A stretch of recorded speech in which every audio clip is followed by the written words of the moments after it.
Friends, ಈ ಜಗತ್ತಿನಲ್ಲಿ ಒಂದು ವಿಚಿತ್ರ ಸತ್ಯ ಇದೆ. ಒಳ್ಳೆತನಕ್ಕೆ ಯಾವಾಗಲೂ ಹೆಚ್ಚು ನೋವು ಅನುಭವವಾಗುತ್ತದೆ. ನೀವು ಯಾರಿಗಾದರೂ ಸಹಾಯ ಮಾಡಿದ್ದೀರಾ? ಅವರ ಸಮಸ್ಯೆಯನ್ನು ನಿಮ್ಮದಾಗಿ ತೆಗೆದುಕೊಂಡಿದ್ದೀರಾ? ಆದರೆ ಕೊನೆಯಲ್ಲಿ ನೀವು ಒಂಟಿಯಾಗಿರುವಂತೆ ಅನುಭವಿಸಿದ್ದೀರಾ? ಹಾಗಾದರೆ ಈ ಪ್ರಶ್ನೆಯನ್ನು ನೀವು ನಿಮ್ಮನ್ನೇ ಕೇಳಿಕೊಳ್ಳಬೇಕು. ನಿಮ್ಮ ಅತಿಯಾದ ಒಳ್ಳೆತನವೇ ನಿಮ್ಮ ದುರ್ಬಲತೆಯಾಗಿದೆಯೇ? ಜೀವನದಲ್ಲಿ ಪ್ರಾಮಾಣಿಕತೆ ಮತ್ತು ಧ್ಯೇಯ ಎರಡು ಅತ್ಯುತ್ತಮ ಗುಣಗಳು. ಆದರೆ ಆ ಗುಣಗಳು ಅತಿಯಾಗಿ ಬೆಳೆಯುವಾಗ ಅವೇ ನಿಮ್ಮ ವಿರುದ್ಧ ಕೆಲಸ ಮಾಡಬಹುದು. ಕಾಡಿನಲ್ಲಿ ಮರ ಕತ್ತರಿಸುವವರು ಯಾವ ಮರವನ್ನು ಮೊದಲು ಕಡಿಯುತ್ತಾರೆ ಗೊತ್ತಾ? ನೇರವಾಗಿ ಬೆಳೆದ ಮರವನ್ನು. ಏಕೆಂದರೆ ನೇರವಾಗಿ ಬೆಳೆದ ಮರ ಕಡಿಯಲು ಸುಲಭ, ಲಾಭ ಹೆಚ್ಚು. ಅದೇ ರೀತಿ ಸಮಾಜದಲ್ಲೂ ಅತಿಯಾದ ಸರಳ ಮತ್ತು ಮುಗ್ಧ ವ್ಯಕ್ತಿಗಳನ್ನು ಜನರು ಸುಲಭವಾಗಿ ದುರುಪಯೋಗಪಡಿಸಿಕೊಳ್ಳುತ್ತಾರೆ. ಈ ಸೂಕ್ಷ್ಮವನ್ನು ಸಾವಿರಾರು ವರ್ಷಗಳ ಹಿಂದೆಯೇ ಅರಿತ ಮಹಾನ್ ತತ್ವಜ್ಞಾನಿ ಮತ್ತು ರಾಜಕೀಯ ತಜ್ಞರಾದ ಆಚಾರ್ಯ ಚಾಣಕ್ಯರು ಹೇಳಿರುವುದೇನು ಗೊತ್ತಾ? ಜೀವನ ಎಂಬ ಯುದ್ಧ ಭೂಮಿಯಲ್ಲಿ ಬದುಕಲು ಕೆಲವೊಮ್ಮೆ ಕಠಿಣವಾಗುವುದು ಅನಿವಾರ್ಯ ಎಂದು. ಇದು ಕ್ರೂರತೆಯ ಪಾಠವಲ್ಲ, ಇದು ಆತ್ಮರಕ್ಷಣೆ ಮತ್ತು ಜಾಣ್ಮೆಯ ಪಾಠ. ಈ ವಿಡಿಯೋದಲ್ಲಿ ನಾವು ಚಾಣಕ್ಯರು ಹೇಳಿದ 15 ಕಠಿಣ ಜೀವನ ಪಾಠಗಳನ್ನು ಆಳವಾಗಿ ತಿಳಿದುಕೊಳ್ಳೋಣ. ಈ ಪಾಠಗಳು ಕೆಲವು ಕಡೆ ಕಹಿ ಎನಿಸಬಹುದು, ಆದರೆ ಅವು ಜೀವನವನ್ನು ಉಳಿಸುವ ಸತ್ಯಗಳು. ಚಾಣಕ್ಯರು ಹೇಳುತ್ತಾರೆ, ಅತಿಯಾದ ಸರಳತೆ ಜೀವನದಲ್ಲಿ ಅಪಾಯಕಾರಿ ಎಂದು. ಸರಳವಾಗಿ ಇರುವುದು ತಪ್ಪಲ್ಲ, ಆದರೆ ಅತಿಯಾದ ಮುಗ್ಧತೆ ನಿಮ್ಮನ್ನು ದುರ್ಬಲ ವ್ಯಕ್ತಿಯನ್ನಾಗಿ ಮಾಡುತ್ತದೆ. ಈ ಜಗತ್ತಿನಲ್ಲಿ ಎಲ್ಲರೂ ನಿಮ್ಮ ಹಿತಕ್ಕಾಗಿಯೇ ಕೆಲಸ ಮಾಡುವುದಿಲ್ಲ. ಕೆಲವರು ನಿಮ್ಮ ದಯೆಯನ್ನು ನೋಡಿ ಅದನ್ನು ತಪ್ಪು ಲಾಭಕ್ಕಾಗಿ ಬಳಸಿಕೊಳ್ಳುತ್ತಾರೆ. ನೀವು ಎಲ್ಲರಿಗೂ ಹೌದು ಎಂದರೆ ಜನರು ನಿಮ್ಮನ್ನು ಗೌರವಿಸುವುದಿಲ್ಲ. ಆದ್ದರಿಂದ ನಿಮ್ಮ ಮನಸ್ಸು ಮೃದುವಾಗಿರಬಹುದು, ಆದರೆ ನಿಮ್ಮ ವ್ಯಕ್ತಿತ್ವದಲ್ಲಿ ದೃಢತೆ ಇರಬೇಕು. ಮೃದು ಹೃದಯ ಮತ್ತು ಬಲವಾದ ಮನಸ್ಸು ಇದೇ ಯಶಸ್ಸಿನ ವ್ಯಕ್ತಿಯ ಗುಣ. ಉದಾಹರಣೆಗೆ ಹೇಳಬೇಕಾದರೆ, ನೀವು ನಿಮ್ಮ ಕೆಲಸದಲ್ಲಿ ಸಹೋದ್ಯೋಗಿಗಳಿಗೆ ಯಾವಾಗಲೂ ಸಹಾಯ ಮಾಡುತ್ತೀರಾ ಎಂದಿಟ್ಕೊಳ್ಳಿ. ಯಾರಿಗೂ ಇಲ್ಲ ಎನ್ನದೆ ಎಲ್ಲ ಕೆಲಸವನ್ನು ಮಾಡಿಕೊಡುತ್ತೀರಾ. ಆದರೆ ಅದೇ ಜನ ನಿಮ್ಮ ಪ್ರಮೋಷನ್ ಅಥವಾ ಇನ್ಕ್ರಿಮೆಂಟ್ನ ಸಮಯದಲ್ಲಿ ನಿಮ್ಮ ವಿರುದ್ಧವೇ ಮಾತನಾಡುತ್ತಾರೆ. ಆ ದಿನ ನೀವು ಅರಿತುಕೊಳ್ಳುತ್ತೀರಾ, ಅತಿಯಾದ ಒಳ್ಳೆಯವರನ್ನು ಎಲ್ಲರೂ ಗೌರವಿಸುವುದಿಲ್ಲ ಎಂದು. ಇನ್ನು ಎರಡನೆಯ ವಿಷಯ, ಅದು ಕ್ಷಮೆ. ಕ್ಷಮೆ ಮಹಾನ್ ಗುಣ, ಆದರೆ ಚಾಣಕ್ಯರು ಒಂದು ಎಚ್ಚರಿಕೆ ನೀಡಿದ್ದಾರೆ. ಶತ್ರುವಿನ ವಿಷಯದಲ್ಲಿ ಅತಿಯಾದ ದಯೆ ತೋರಿದರೆ ಅದು ನಿಮ್ಮ ವಿರುದ್ಧ ತಿರುಗಬಹುದು. ಯುದ್ಧ ಭೂಮಿಯಲ್ಲಿ ಶತ್ರುವನ್ನು ಅರ್ಧ ಸೋಲಿಸುವುದು ಅವನಿಗೆ ಮತ್ತೊಮ್ಮೆ ಶಕ್ತಿಯನ್ನು ಕೊಟ್ಟಂತೆ. ಅವನು ಮತ್ತೆ ಎದ್ದು ಇನ್ನಷ್ಟು ಬಲದಿಂದ ದಾಳಿ ಮಾಡಬಹುದು. ಅದಕ್ಕಾಗಿ ಚಾಣಕ್ಯರು ಹೇಳುತ್ತಾರೆ, ಶತ್ರುವನ್ನು ಸಂಪೂರ್ಣವಾಗಿ ಮಣಿಸಬೇಕು. ಇದು ಕ್ರೂರತೆಯ ಅರ್ಥವಲ್ಲ, ಇದು ನಮ್ಮ ಜಾಗರೂಕತೆಯ ತಂತ್ರ. ಹಾವಿನಲ್ಲಿ ವಿಷವಿಲ್ಲದಿದ್ದರೂ ಅದು ಎಡೆ ಎತ್ತಿ ಬುಸುಗುಟ್ಟುತ್ತದೆ, ಏಕೆಂದರೆ ಅದು ತನ್ನನ್ನು ತಾನು ರಕ್ಷಿಸಿಕೊಳ್ಳಬೇಕು. ಅದೇ ರೀತಿ ನೀವು ಕೂಡ ನಿಮ್ಮ ದುರ್ಬಲತೆಯನ್ನು ಜಗತ್ತಿಗೆ ತೋರಿಸಬಾರದು.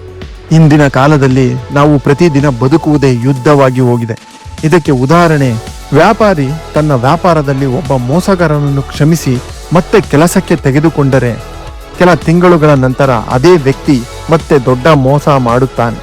ಆ ದಿನ ವ್ಯಾಪಾರಿ ಅರಿತುಕೊಳ್ಳುತ್ತಾನೆ, ಕೆಲವರಿಗೆ ಎರಡನೇ ಅವಕಾಶ ಕೊಡುವುದು ಅಪಾಯಕಾರಿ ಎಂದು. ಇದರಿಂದ ಕಠಿಣವಾಗಿ ನಿರ್ಧಾರ ತೆಗೆದುಕೊಳ್ಳುವುದು ತುಂಬಾ ಅತ್ಯವಶ್ಯಕವಾಗಿರುತ್ತದೆ. ಮೂರನೇ ವಿಷಯ, ಸ್ವಾರ್ಥ. ಸ್ನೇಹಿತರೆ, ಸ್ವಾರ್ಥ ಎಂಬ ಪದವು ನಮಗೆ ಸಾಮಾನ್ಯವಾಗಿ ನಕಾರಾತ್ಮಕವಾಗಿ ಕಾಣಿಸುತ್ತದೆ. ಆದರೆ ಚಾಣಕ್ಯರು ಹೇಳುತ್ತಾರೆ, ಸ್ವಾರ್ಥ ಎಂದರೆ ಸ್ವರಕ್ಷಣೆ. ನೀವು ನಿಮ್ಮ ಜೀವನವನ್ನು ನಿರ್ಲಕ್ಷಿಸಿದರೆ ಇತರರಿಗೆ ಸಹಾಯ ಮಾಡುವ ಶಕ್ತಿ ನಿಮಗಿರುವುದಿಲ್ಲ. ಪ್ರತಿ ಸಂಬಂಧದಲ್ಲೂ ಒಂದು ಮಟ್ಟದ ಸ್ವಾರ್ಥ ಇದ್ದೇ ಇರುತ್ತದೆ. ಸ್ನೇಹವೂ ಕೂಡ ಕೆಲವೊಮ್ಮೆ ಪರಸ್ಪರ ಲಾಭದ ಮೇಲೆ ನಿಂತಿರುತ್ತದೆ. ಆದ್ದರಿಂದ ನಿಮ್ಮ ಜೀವನದ ಗುರಿಗಳನ್ನು ಮೊದಲ ಸ್ಥಾನದಲ್ಲಿಡುವುದು ತಪ್ಪಲ್ಲ. ನೀವು ಬಲವಾಗಿದ್ದರೆ ಮಾತ್ರ ಇತರರನ್ನು ಮೇಲೆತ್ತಬಹುದು. ಸ್ವಾರ್ಥಕ್ಕೆ ಒಂದು ಒಳ್ಳೆಯ ಉದಾಹರಣೆಯನ್ನು ನಾವು ನೋಡುವುದಾದರೆ, ನೀನು ಮತ್ತು ನಿನ್ನ ಜೊತೆಗಾರ ನೀರಿನಲ್ಲಿ ಮುಳುಗುತ್ತಿದ್ದೀಯಾ ಎಂದಿಟ್ಟುಕೊಳ್ಳಿ. ಮೊದಲು ನೀನು ಈಜಿ ದಡ ಸೇರಿ ಭದ್ರವಾದ ಜಾಗದಲ್ಲಿ ನಿಂತ ಮೇಲೆ ನೀನು ನಿನ್ನ ಸ್ನೇಹಿತನಿಗೆ ಸಹಾಯ ಮಾಡಬಹುದು. ಇಲ್ಲವಾದರೆ ಇಬ್ಬರು ಆ ನೀರಿನಲ್ಲಿ ಮುಳುಗಬೇಕಾಗುತ್ತದೆ. ಚಾಣಕ್ಯರು ಹೇಳುವ 4ನೇ ಪಾಠ, ರಹಸ್ಯಗಳನ್ನು ಕಾಪಾಡಿಕೊಳ್ಳಿ. ಚಾಣಕ್ಯರು ಹೇಳುವ ಅತ್ಯಂತ ಪ್ರಸಿದ್ಧ ಪಾಠಗಳಲ್ಲಿ ಇದು ಒಂದು. ನಿಮ್ಮ ರಹಸ್ಯಗಳನ್ನು ಯಾರೊಂದಿಗೂ ಹಂಚಿಕೊಳ್ಳಬೇಡಿ. ಇಂದು ನಿಮ್ಮ ಸ್ನೇಹಿತನಾದ ವ್ಯಕ್ತಿ ನಾಳೆ ನಿಮ್ಮ ವಿರುದ್ಧ ನಿಲ್ಲಬಹುದು. ನೀವು ನಿಮ್ಮ ದುರ್ಬಲತೆಗಳನ್ನು ಅವನಿಗೆ ಹೇಳಿದ್ದರೆ ಅವನೇ ಅದನ್ನು ನಿಮ್ಮ ವಿರುದ್ಧ ಬಳಸಬಹುದು. ಯಶಸ್ವಿ ವ್ಯಕ್ತಿಗಳು ತಮ್ಮ ಯೋಚನೆಯನ್ನು ಮೌನವಾಗಿಡುತ್ತಾರೆ. ಅವರು ಕೆಲಸ ಮಾಡಿ ಫಲಿತಾಂಶವನ್ನು ಮಾತ್ರ ಜಗತ್ತಿಗೆ ತೋರುತ್ತಾರೆ. ಇನ್ನು ಚಾಣಕ್ಯರು ಹೇಳುವ 5ನೇ ಪಾಠ ಧನಂ ಮೂಲವಿದಂ ಜಗತ್. ಅಂದರೆ ಈ ಜಗತ್ತಿನ ಹಲವಾರು ವ್ಯವಸ್ಥೆಗಳು ಹಣದ ಮೇಲೆ ನಿಂತಿದೆ. ಹಣವು ಎಲ್ಲವುದನ್ನು ಕೊಡುವುದಿಲ್ಲ, ಆದರೆ ಹಣವು ಅನೇಕ ಸಮಸ್ಯೆಗಳನ್ನು ಪರಿಹರಿಸಬಹುದು. ಅದೇ ಹಣದ ಕೊರತೆ ಅನೇಕ ಸಮಸ್ಯೆಗಳನ್ನು ತರಬಹುದು. ಇದೇ ಕಾರಣಕ್ಕೆ ಹಣದ ಬಗ್ಗೆ ಜಾಗ್ರತೆಯಿಂದಿರಬೇಕು. ಖರ್ಚು ಮಾಡುವುದಕ್ಕಿಂತ ಉಳಿಸುವ ಅಭ್ಯಾಸ ಬೆಳೆಸಿಕೊಳ್ಳಬೇಕು. ಆಪತ್ಕಾಲ ಯಾವಾಗ ಬರುತ್ತದೆ ಎಂದು ಯಾರಿಗೂ ಗೊತ್ತಿರುವುದಿಲ್ಲ. ಸಾಲ ನೀಡುವ ವಿಷಯದಲ್ಲೂ ಮುಂಜಾಗೃತೆಗಳು ತುಂಬಾ ಅಗತ್ಯವಾಗಿರುತ್ತದೆ. ಹಣದ ವ್ಯವಹಾರಗಳಿಂದ ಅನೇಕ ಸಂಬಂಧಗಳು ಮುರಿಯುವುದೇ ಹೆಚ್ಚು. ಹಣ ಮತ್ತು ಸಂಬಂಧದ ನಡುವೆ ಜಾಗ್ರತೆ ಇರಲಿ. ಇನ್ನು ಚಾಣಕ್ಯರು ಹೇಳುವ 6ನೇ ಪಾಠ ತಪ್ಪು ಮಾಡಿದವರಿಗೆ ಶಿಕ್ಷೆ ನೀಡಿ. ನೀವು ನಾಯಕತ್ವದ ಸ್ಥಾನದಲ್ಲಿದ್ದರೆ ನಿಮ್ಮ ನಿರ್ಧಾರಗಳು ಇತರರ ಮೇಲೆ ಪರಿಣಾಮ ಬೀರುತ್ತವೆ.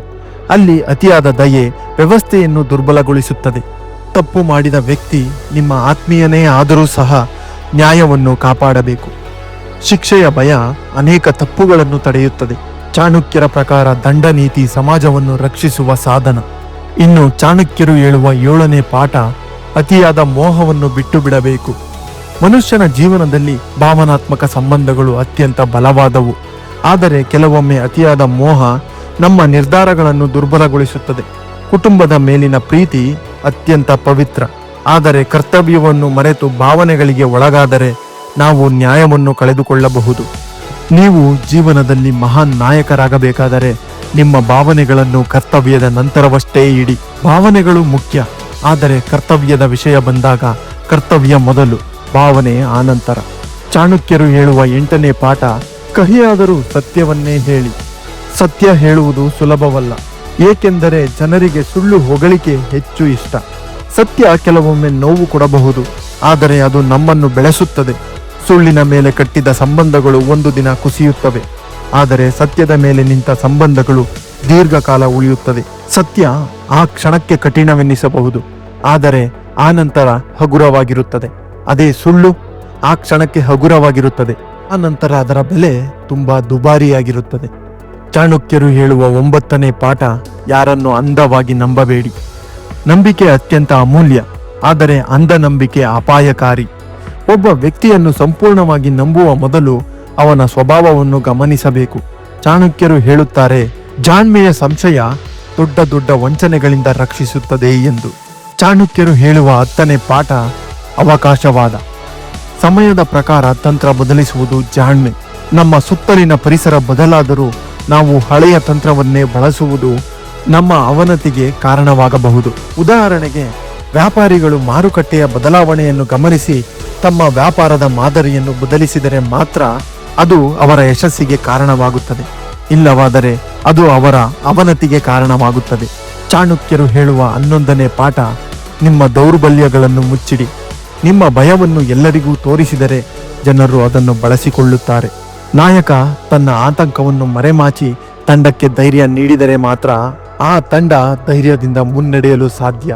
ಇನ್ನು ಚಾಣಕ್ಯರು ಹೇಳುವ 12ನೇ ಪಾಠ ಕುಟಿಲತೆಯ ಬಳಕೆ. ಒಳ್ಳೆಯ ಉದ್ದೇಶಕ್ಕಾಗಿ ಚಾಣಾಕ್ಷ ತಂತ್ರ ಬಳಸುವುದು ತಪ್ಪಲ್ಲ. ಚಾಣಕ್ಯರು ತಿಳಿಸುವ 13ನೇ ಪಾಠ ಟೀಕೆಗಳನ್ನು ಲೆಕ್ಕಿಸಬೇಡಿ. ನೀವು ದೊಡ್ಡ ಗುರಿಯನ್ನು ಹೊಂದಿದರೆ ಟೀಕೆಗಳು ಅನಿವಾರ್ಯವಾಗಿ ನಿಮ್ಮ ಹಿಂದೆಯೇ ಇರುತ್ತದೆ. ನೀವು ಟೀಕೆಗಳಿಗೆ ಕಿವಿ ಕೊಡದೆ ಮುನ್ನಡೆದರೆ ಮಾತ್ರ ನಿಮ್ಮ ಗುರಿಯನ್ನು ತಲುಪಲು ಸಾಧ್ಯ. ಟೀಕೆಗಳು ನಿಮಗೆ ಇನ್ನಷ್ಟು ಛಲ ತುಂಬಬೇಕು. ಅದೇ ಟೀಕೆಗಳು ನಿಮ್ಮ ಓಟವನ್ನು ನಿಲ್ಲಿಸಬಾರದು. ನಿಮ್ಮ ಓಟ ನಿಂತರೆ ಟೀಕೆಗಳೇ ಸರಿಯಾಗುತ್ತದೆ. ಅದೇ ನಿಮ್ಮ ಓಟ ಮುಂದುವರೆದು ಗುರಿಯನ್ನು ತಲುಪಿದರೆ ಟೀಕೆಗಳು ಟೀಕಿಸಿದವರು ಇಬ್ಬರು ತಪ್ಪಾಗಿರುತ್ತಾರೆ. ನಿಮ್ಮ ಗೌರವ ಇನ್ನಷ್ಟು ಹೆಚ್ಚುತ್ತದೆ. ಇನ್ನು ಚಾಣಕ್ಯರು ಹೇಳುವ 14ನೇ ಪಾಠ ಜ್ಞಾನವನ್ನು ಹಂಚಿಕೊಳ್ಳಿ. ಜ್ಞಾನವೇ ಶಕ್ತಿ ಎಂದು. ಜ್ಞಾನ ಹಂಚಿದಷ್ಟು ಹೆಚ್ಚುತ್ತದೆಯೇ ಹೊರತು ಕಡಿಮೆಯಾಗುವುದಿಲ್ಲ. ಇನ್ನು ಚಾಣಕ್ಯರು ಹೇಳುವ 15ನೇ ಕೊನೆಯ ಪಾಠ ಆತ್ಮನಿಯಂತ್ರಣ. ಸ್ವಂತ ಮನಸ್ಸನ್ನು ನಿಯಂತ್ರಿಸುವವನೇ ನಿಜವಾದ ವಿಜಯಿ ಎಂದು ಹೇಳುತ್ತಾರೆ ಆಚಾರ್ಯ ಚಾಣಕ್ಯರು. ಫ್ರೆಂಡ್ಸ್, ಚಾಣಕ್ಯರು ಹೇಳಿದ ಈ ಪಾಠಗಳು ಕ್ರೂರತೆಯ ಪಾಠಗಳಲ್ಲ. ಇವು ಜೀವನವನ್ನು ರಕ್ಷಿಸುವ ತಂತ್ರಗಳು. ಈ ಜಗತ್ತು ಸದಾ ನ್ಯಾಯಸಮ್ಮತವಾಗಿರುವುದಿಲ್ಲ. ಕೆಲವೊಮ್ಮೆ ಒಳ್ಳೆಯವರೂ ಕೂಡ ತಮ್ಮನ್ನು ತಾವು ರಕ್ಷಿಸಿಕೊಳ್ಳಲು ಕಠಿಣರಾಗಬೇಕಾಗುತ್ತದೆ. ನೀವು ಸದಾ ಸಿಂಹದಂತೆ ಗರ್ಜಿಸಬೇಕಿಲ್ಲ, ಆದರೆ ಅಗತ್ಯವಿದ್ದಾಗ ಹಾವಿನಂತೆ ಬುಸುಗುಡುವ ಕಲೆ ನಿಮಗೆ ತಿಳಿದಿರಲಿ. ಅದೇ ಜೀವನದ ಜಾಣ್ಮೆ. ಫ್ರೆಂಡ್ಸ್, ಈ 15 ಪಾಠಗಳಲ್ಲಿ ನಿಮಗೆ ಅಗತ್ಯ ಪ್ರಭಾವ ಬೀರಿದ ಪಾಠ ಯಾವುದು? ಕಮೆಂಟ್ನಲ್ಲಿ ತಿಳಿಸಿ. ಈ ವಿಡಿಯೋ ಇಷ್ಟವಾದರೆ ಲೈಕ್ ಮಾಡಿ, ಮತ್ತಷ್ಟು ಜನರಿಗೆ ಶೇರ್ ಮಾಡಿ, ಚಾನಲ್ ಅನ್ನು ಸಬ್ಸ್ಕ್ರೈಬ್ ಮಾಡಿ ಮತ್ತು ಬೆಲ್ ಐಕಾನ್ ಅನ್ನು ಒತ್ತಿ. ಮತ್ತೊಂದು ವಿಡಿಯೋದ ಜೊತೆಗೆ ನಿಮ್ಮನ್ನು ಮತ್ತೆ ಭೇಟಿ ಮಾಡುತ್ತೇನೆ. ಧನ್ಯವಾದಗಳು.